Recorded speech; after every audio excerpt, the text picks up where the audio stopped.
We began a journey in our last class, a journey that doesn't end so quickly. The concept of reincarnation. As the Arizal explains and says that every soul, every Jewish soul that is, needs to fulfill 613 commandments, both in action, in speech, and in thought, which represents three dimensions of the soul, nefesh, ruach, and neshama, that are integrated within the person, that need to have completion. And when it has completion, the soul has finished its journey. If it hasn't had its completion, the soul needs to return. Sometimes the soul could return for one thing. It needs only to fulfill one mitzvah. Maybe for 70, 80 years, the soul has come into this world only to do a favor to another. Because that's what the soul was lacking. Famous story with the Baal Shem Tov, that someone came to him, and he offered him, well, actually another story. But this story gives us a tinge of understanding of we don't know what's going on in God's world and why things happen that seem to be really painful, very harsh. And they are on the emotive, experiential level, but not necessarily on the soul level, or not at all, actually.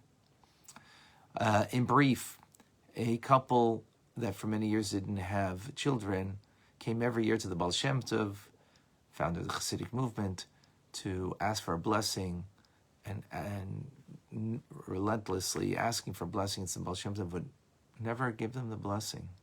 Finally, one year they kind of pushed, so to speak, the Baal Shem Tov, figuratively speaking, into a corner that he gave him a blessing. And a child was born to them the following year, a boy. And after, right before his third birthday, the child passed away. The Baal Shem Tov came, and the parents came to the Baal Shem Tov, what's going on? So he said, I really didn't want to give you the blessing all those years because I knew the child that you were going to get, and I knew this would happen. However, you didn't do anything wrong. The child didn't do anything wrong. And without going into all of the finer details of the story, it's an amazing story. Baal Shem Tov says that this soul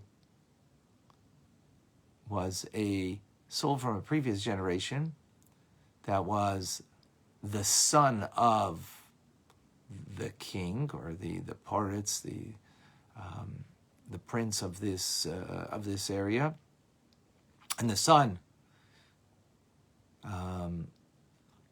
had become a Jew, a lengthy story, and the son and became a very beautiful soul that fulfilled everything it needed to fulfill. Except it needed one thing. It needed to come back into this world in order to have its first few years of being born into this world, being raised in this world in a wholesome Jewish parents who would give a Jewish upbringing for the first few years. That's all that soul was missing, just to be born in this manner and to be raised in this manner. That's all the soul was lacking. And I didn't want to, and I knew that that's the soul you're going to get, and I didn't want to give that to you. I didn't want to give that burden and that difficulty to you. But this is what heaven had. And therefore, you did a great, unbelievable thing by bringing that soul into this world and giving it its complete fulfillment that it needed. And unfortunately, that soul had to leave this world because it didn't need anything more to fulfill. So when we see things that look to us that are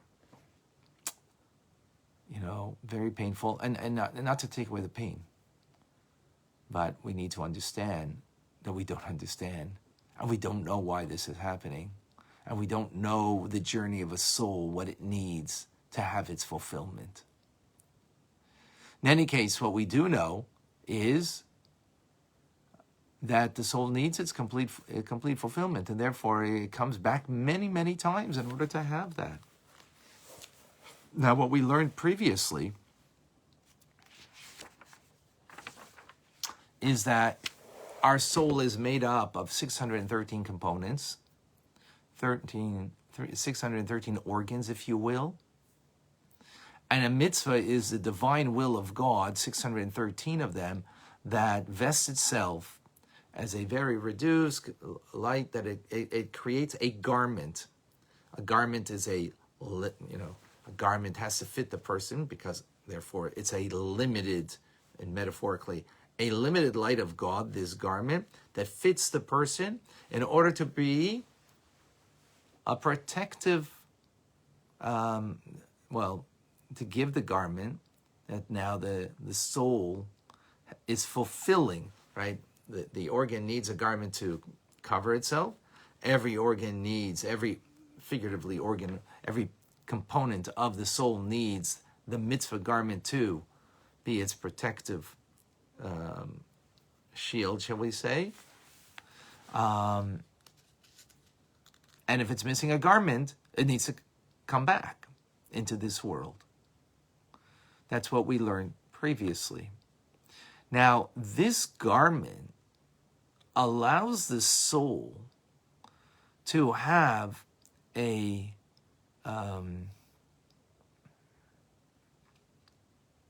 because a garment covers over, right?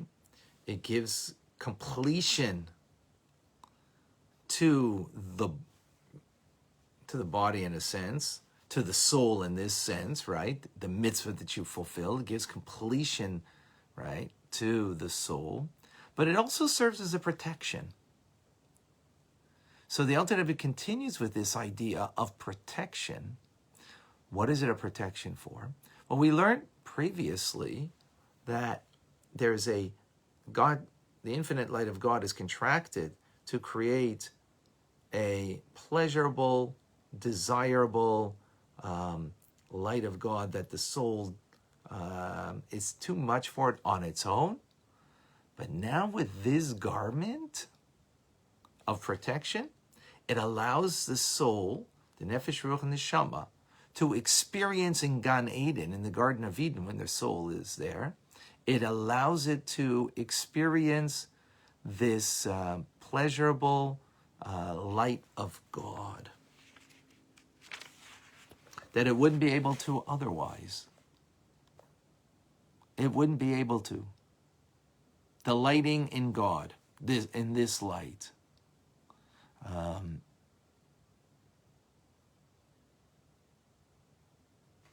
Now, so by fulfilling the will of God, you get to the pleasure of God. Now, let's explain. In the human dimension, generally speaking, pleasure precedes will.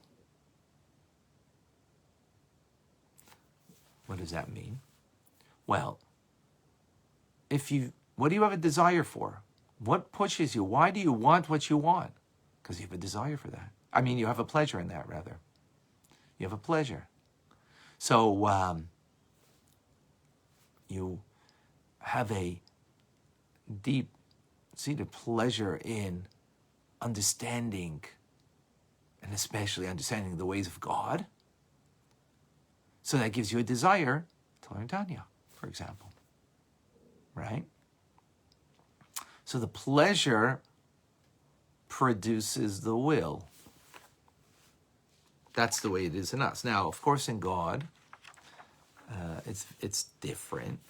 But God, in meaning that they're both united, one with God. By us, it's not a perfect unity. Furthermore, we compartmentalize and we make pleasure and will. I got it, a whole oneness, which we can't truly fathom. But in any case, the point is that we need to understand it the way we as humans can understand, and therefore the will of God is the external that is produced by something internal, which is pleasure in the divine. So, the supernal will being the external and the hindmost aspect of the supernal delight, the pleasantness of God, the longing for God. So the garment for the soul that derives from the external aspect of the divine, here meaning the supernal will, is connects itself and allows the soul by creating that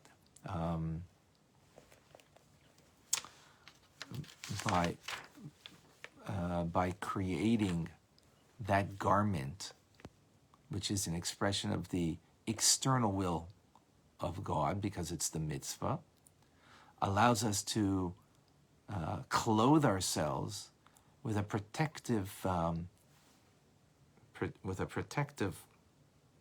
layer, shall we say, that makes us receptive to an illumination that is of the pleasure of God.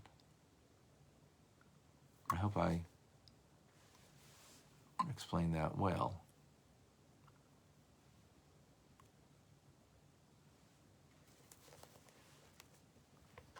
So again, a mitzvah serves as a garment, right, for the soul that allows for the delight in God, mitzvah being the expression of the will of God, divine will. Beyond the divine will is a divine light, which is the divine pleasure of God, the divine delight. So through having this garment for the soul, the mitzvah, an expression of the external, meaning external because it's a consequence of delight, which is the divine will, gives us the connection to a delight in the divine. Now, so a mitzvah also serves to unite, we go further with this idea, the sublime level of Keser with the physical objects with which the commandments are performed. So the metaphor for this is pillars that connect the highest part of a house to the lowest. So let's explain.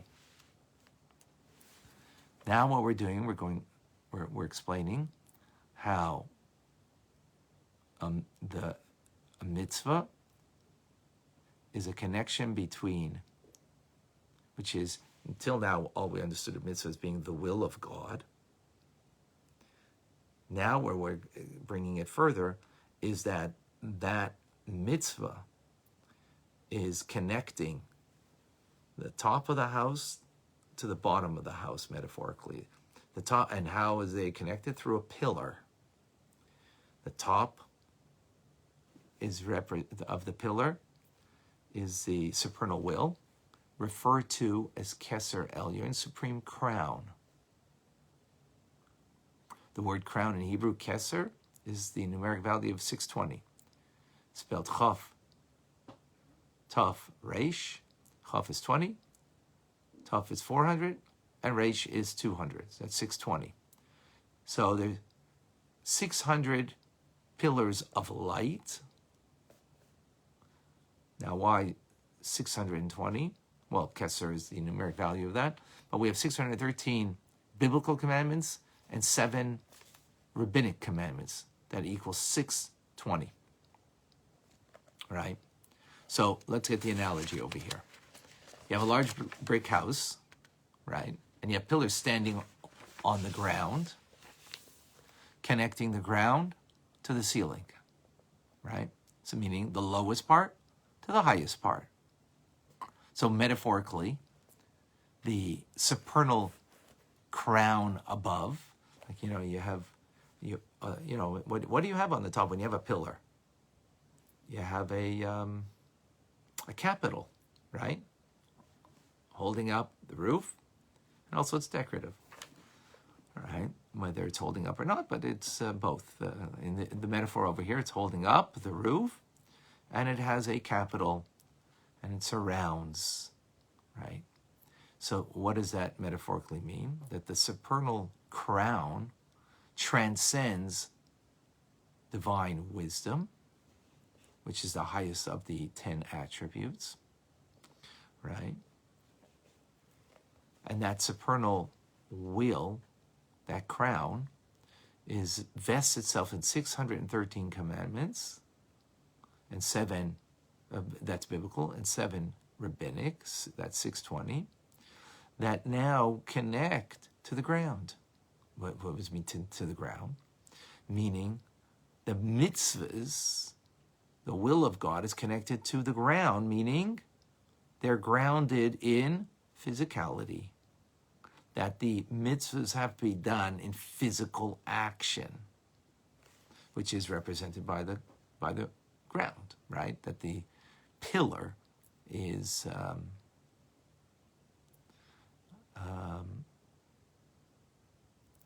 that are fulfilled. Now, even mitzvahs like study of Torah also have to be expressed, or prayer have to be expressed in speech, and that is considered a form of action. And even the love and awe of God, which are feelings, also have to be love and awe of God of a physical person with a physical heart. So therefore, metaphorically speaking, what is happening over here? Sorry, I don't have a good, you got a home, got this pillar of light that's connected to the top and the bottom. Top is the divine will of God. The bottom is the physicality of the earth, meaning the earthy way we do a mitzvah, meaning in a physical manner that we fulfill the mitzvah. And the person who's doing the mitzvah is surrounded by this light. Connecting in the hollow of that pillar, right, that we're encompassed. Who's encompassed? Our soul. The nefesh, ruach, and neshama of the soul is encompassed by this pillar of light that allows the soul to ascend to the highest levels, to be bound up with the bond of life with God, to be bound up, invested with the light of Kesser, which is on the top, right, where the light emanates from, which is, again, the supernal will of God. Now, by means of this garment of fulfilling the mitzvah, remember we said that a mitzvah creates a garment. The garment gives fulfillment to the soul's organ, so to speak, that it's being, it has this covering. But not only does it give it its fulfillment, but it also gives it its protective gear. Right now it's geared that it's able to behold the pleasantness of God and the thirst that it has to be connected to the level of Kesser, the inner core of Kesser, which is the delight in God. Now, even though we spoke about 620 mitzvahs over 600, which is Kesser, and the soul is only 613 components, is because the rabbinic law is incorporated in the biblical. So in detailed fashion, it's 620 lights, but specifically, in the 613 components of the soul, it has incorporated in it, the biblical law incorporates the rabbinic law. So you have 613. Just maybe a little confusion over there. So,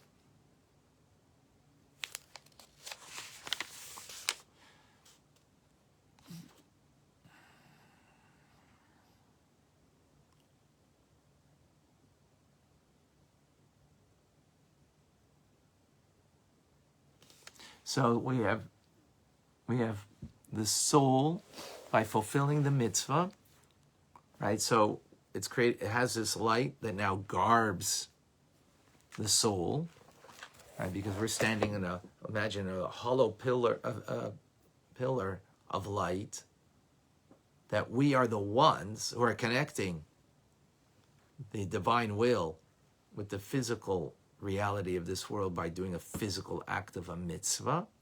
So we're that connection that brings our soul,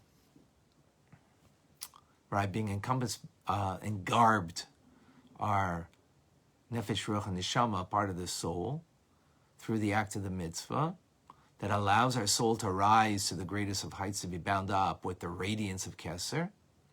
And also, in addition, through this garment of the mitzvah, soul is now able to behold, not only is it bound up, but it's also able to behold the pleasantness of God, to experience the pleasurable thirst and the transcend to even to the inner dimension, the delight of God that the soul gets in Gan Eden, in the Garden of Eden.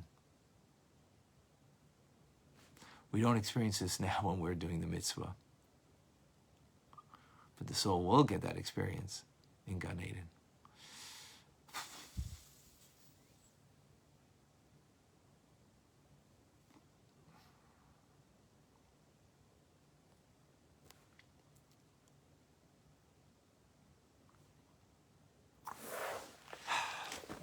Kind of powerful idea, a little abstract, but that's it, folks. That's it for today. I hope that was clear enough, or clear. I hope somewhat clear at least. All right, folks. I'm Rabbi Ronnie Fine, coming to you for Chabad Zich and Kadeshim in Montreal, Canada. It's a privilege and a pleasure to share with you the Tanya. Have a wonderful day.